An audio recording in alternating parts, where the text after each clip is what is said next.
Sign these papers. My mother-in-law slammed a stack of documents onto my desk, making my coffee cup rattle. Her face wore that familiar look of contempt I'd grown used to over the past 5 years. I'm Amanda Chen, 35 years old, and I own one of the most successful tech consulting firms in our city. Well, at least I did until my in-laws decided they wanted to take it from me. What are these? I asked calmly, though my heart was racing. Transfer of ownership papers. It's time you handed the business over to Richard.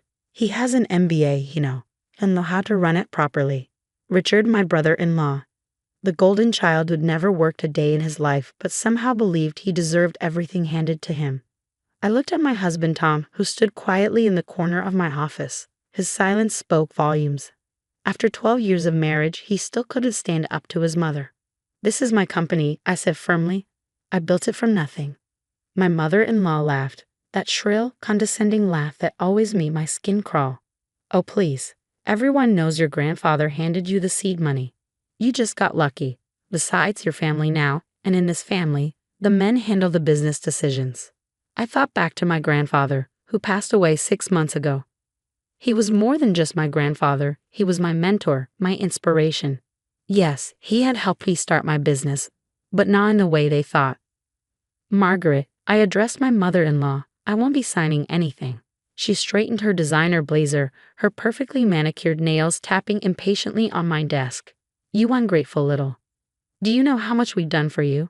We welcomed you into our family despite your background. The least you could do is show some appreciation. By background, she meant being half Chinese and coming from a middle-class family. They never let me forget that I wasn't from their social circle. Mom, Tom finally spoke up, but his voice was weak. Maybe we should discuss this at home. No, Thomas. I've had enough of your wife's attitude. Either she signs the papers or what? I asked, my voice steady. Or we'll make sure everyone knows how you really got your start. About the money your grandfather gave you. About the connections we provided. Where do you think your biggest clients came from? They're all our friends. I had to suppress a smile. If only they knew the truth about those clients. Just then, my office phone buzzed. Mrs. Chen, Mr. Harrison is here to see you. He says it's urgent. Perfect timing. Send him in, I replied. The door opened, and in walked James Harrison, my grandfather's lawyer. He carried a leather briefcase and wore an expression that meant business. Mrs. Chen, I apologize for interrupting, but it's time. My mother-in-law's eyes narrowed. Time for what? The reading of Gerald Chen's final will and testament. The real one. What do you mean, real one? Tom asked, finally showing some interest. I stood up, smoothing my skirt. You see, the will that was read 6 months ago wasn't the complete version. My grandfather had a second will sealed until today, exactly 6 months after his death. Mr. Harrison opened his briefcase and pulled out a thick envelope. Shall we begin?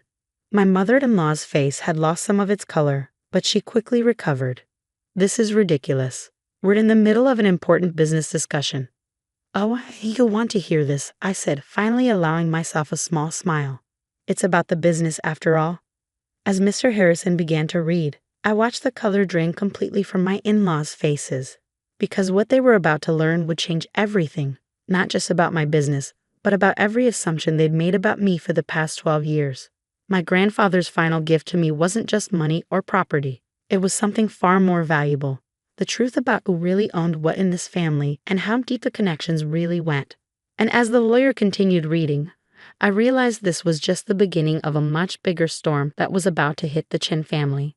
Mr. Harrison cleared his throat and began reading. I, Gerald Chen, being of sound mind, declare this to be my final will and testament, superseding all previous versions. My mother-in-law interrupted. We've already heard this part 6 months ago. Get to the point. Mr. Harrison gave her a cold look before continuing. However, the following provisions were to remain sealed for 6 months after my death, to allow certain events to unfold naturally. I noticed Tom shifting uncomfortably by the window. He knew something. I could tell by the way he couldn't meet my eyes. To my granddaughter, Amanda Chen, I leave not only my personal fortune as previously stated, but also reveal the following. The Chen Global Holdings, currently believed to be owned by the Chen family, has been under my majority ownership for the past 20 years. The silence in the room was deafening. My mother-in-law's face turned an interesting shade of purple. That's impossible. My husband built that company. Actually, Margaret, I finally spoke up. Your husband nearly bankrupted it in 2003. My grandfather stepped in and bought 67% of the shares, saving it from collapse. He kept it quiet to spare your family's reputation. You're lying, she shrieked. Mr. Harrison pulled out another document. I have the original purchase agreements here, along with 20 years of board meeting minutes. Tom finally found his voice. Dad told me something about this last year. He made me promise not to tell anyone. I turned to him, hurt flooding my chest. You knew? All this time? I didn't know everything. Just that there was some deal with your grandfather. Mr. Harrison continued reading. Furthermore, all clients currently associated with Chen Global Holdings were originally contacted and secured through my personal business network, not through the Chen family connections as they have claimed. My mother-in-law sank into a chair, her designer blazer wrinkled and her perfect hair coming undone. The final revelation, Mr. Harrison read, concerns the tech consulting firm owned by my granddaughter, Amanda. While I did provide initial guidance, I never gave her any seed money. She built it entirely on her own merit, securing loans and investors through her own business plan and reputation. I remembered those early days, the countless pitches, the late nights, the rejected applications. My grandfather had insisted I do it on my own, saying true respect comes from what you build yourself. However, Mr. Harrison continued, I did secretly arrange for her firm to be given fair consideration by several major clients.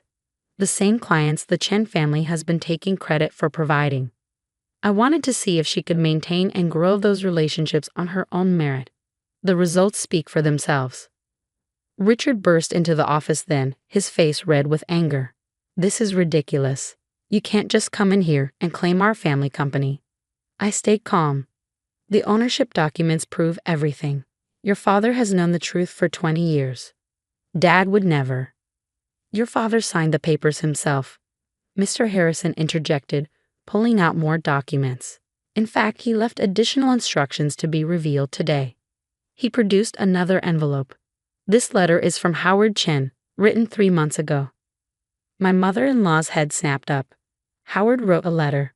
Mr. Harrison began reading. To my family, if you're hearing this, it means Gerald's will has been revealed. Everything he said is true. I made terrible business decisions 20 years ago, and he saved not just our company, but our family's reputation. In return, I promised to keep his majority ownership secret and to watch over his granddaughter when she married my son. Tom moved closer to me, his face pale. Dad never said. The letter continued, I've watched Amanda build her business from nothing. While my family treated her as an outsider, I saw what Gerald saw. A brilliant businesswoman who earned every bit of her success. I was too much of a coward to stand up to my wife and son's prejudices, and for that, I am deeply ashamed. Tears were rolling down my cheeks now. Howard, my father-in-law, had always been quiet, but I'd never known he felt this way. Therefore, Mr. Harrison read, I, Howard Chen, hereby announce my retirement as CEO of Chen Global Holdings, effective immediately upon the reading of this letter. I recommend Amanda Chen as my successor, subject to board approval, which Gerald's majority share will ensure. The room erupted in chaos. This is outrageous, my mother-in-law screamed. Richard knocked over a chair. She can't run both companies. Actually, I said quietly, I can. I've been preparing for this for the past 6 months. My company's management team is ready to take over day-to-day operations while I focus on Chen Global Holdings. Tom stared at me. You knew? All this time you knew? I found out the day after grandfather died. He left me a private letter explaining everything. He wanted me to wait, to let the truth come out naturally, to give everyone a chance to show their true colors. My mother-in-law stood up, straightening her blazer one final time. This isn't over. We'll fight this in court. Mr. Harrison smiled for the first time. You can certainly try, Mrs. Chen. But I've spent the last 20 years documenting everything. Every insult, every attempt to undermine Amanda, every discriminatory comment, all documented and witnessed. Do you really want that becoming public record? She froze. Additionally, he continued, I have here several documents showing questionable financial transactions made by Richard through company accounts over the past 5 years. Richard's face went white.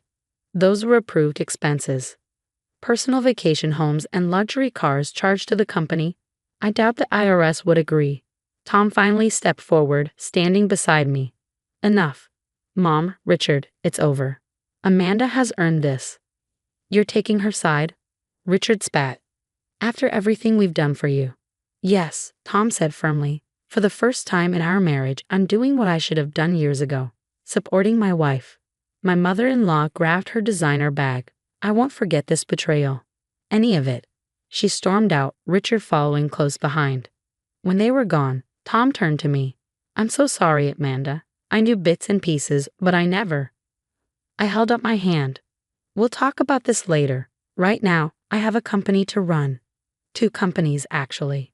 Mr. Harrison packed up his briefcase. Everything is in order, Mrs. Chen. The board meeting is scheduled for tomorrow morning. Your grandfather believed you would face this moment with grace and strength. I see he was right. After he left, I sat at my desk, looking at the photo of my grandfather I kept there. His kind eyes seemed to twinkle with pride. Tom lingered by the door.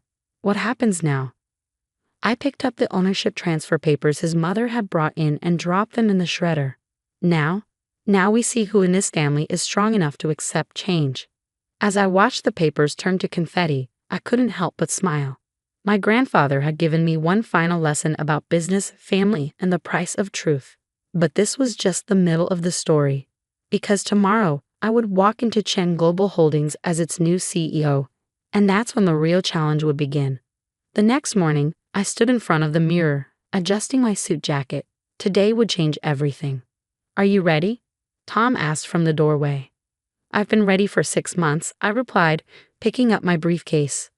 The question is, are you ready for what's about to happen to your family? He stepped forward, taking my hand. They're not just my family anymore. We're a family, and I'm done choosing the wrong side.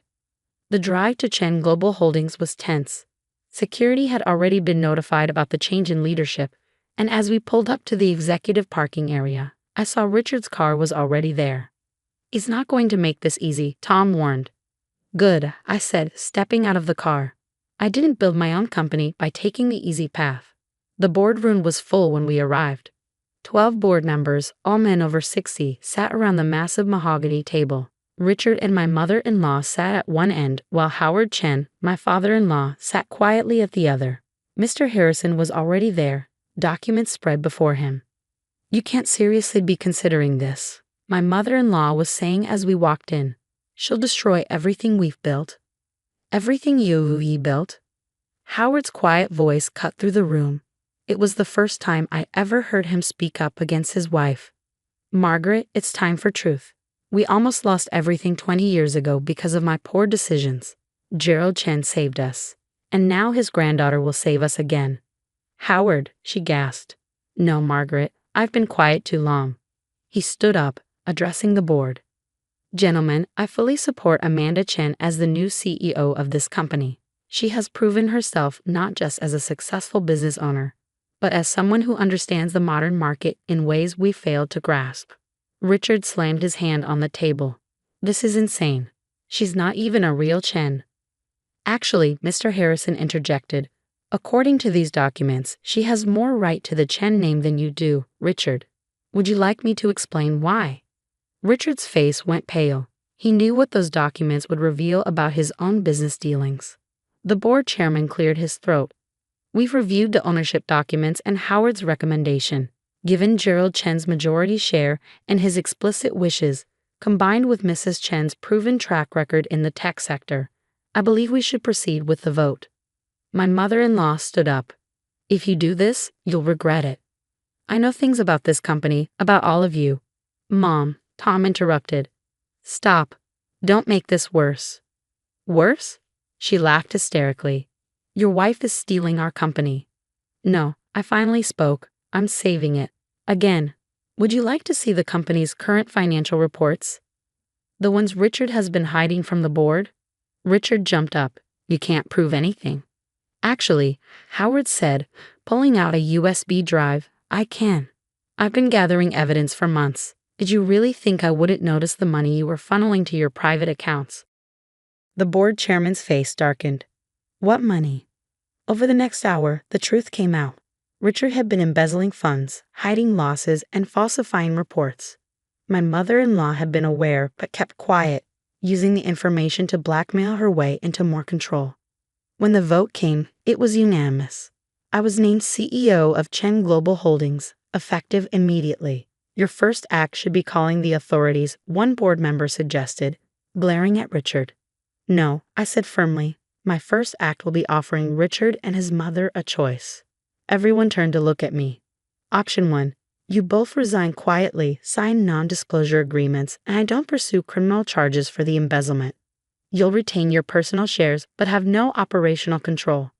And option 2, Richard asked, his voice shaking. I turn everything over to the FBI. Every transaction, every hidden account, every piece of evidence Howard and my grandfather collected, your choice. My mother-in-law's facade finally cracked. You would show mercy. After everything? I'm not doing it for you, I replied. I'm doing it for this company, its employees, and its legacy. A public scandal helps no one.